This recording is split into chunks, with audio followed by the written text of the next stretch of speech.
Human nature, I'm one of the few Marxists in the world that says human nature has to be looked at. I also say it exists. The usual view is, well, I don't know what you mean. You start talking about human nature. You see, the conservatives have so used human nature as a concept to justify the horrible social arrangements that we do have, that we on the left have had this silly reaction, which is to say, it doesn't exist. What do you mean it doesn't exist? If human beings don't have a nature, we're the only entity in the whole universe that does. All things have a nature. This lectern has a nature. This microphone has a nature, not a very good one. This plant has a nature. We all have a nature. Oh, we're more like clay. We're very malleable. Well, even clay has a nature. You can spread it just so far. You got to keep it moist. It can crack. It can do things. There are limits.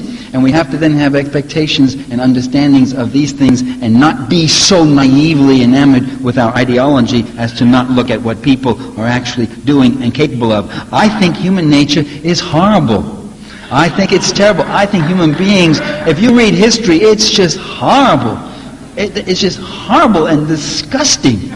And horrifying, the atrocities, the murder, the torture, the plunder, the madness of it. I mean, you can't read history without coming away feeling a very, very odd feeling about your own species, especially the male gender in it, you know?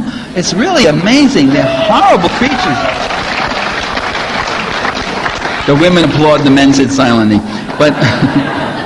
But that's all the more reason. That's all the more reason why we need strong political organization. That's all the more reason why we need a liberating ideology. That's all the more reason why we need democracy. And democracy, we also have to keep power out of the hands of these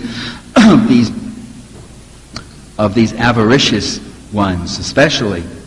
Is Marxism irrelevant? Is it the bankruptcy of Marxism? No, Marxism is a system of analysis that critiques existing capitalism and imperialism. It has relatively little to say about socialism. In the communist countries, Marxism was doled out like a catechism. It didn't even relate to their lives. It was like us studying feudalism.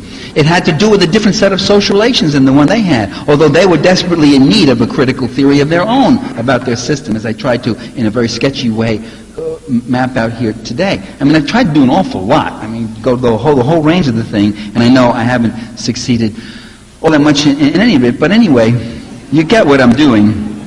We need a strong alternative movement to move both against the Republicrats and Demokins, and not just locally, but nationally and internationally. We need more militancy and resistance. What can we do about it, if that's going to be the question? I'm going to answer it right now, so don't ask it. There are no easy answers. What are you willing to do? We can all do a little more, a lot more than we are now doing. Just look at the tables around the hall and sign up and get active. And finally, remember this, that history, ladies and gentlemen, brothers and sisters, history never ends. The last page is never written. History is always being rewritten. And its best passages are not written by the princes or the presidents or the prime ministers or the popes. The best passages are written by the people. For all their faults, the people are all we have. In fact, we are they. Thank you. Bye.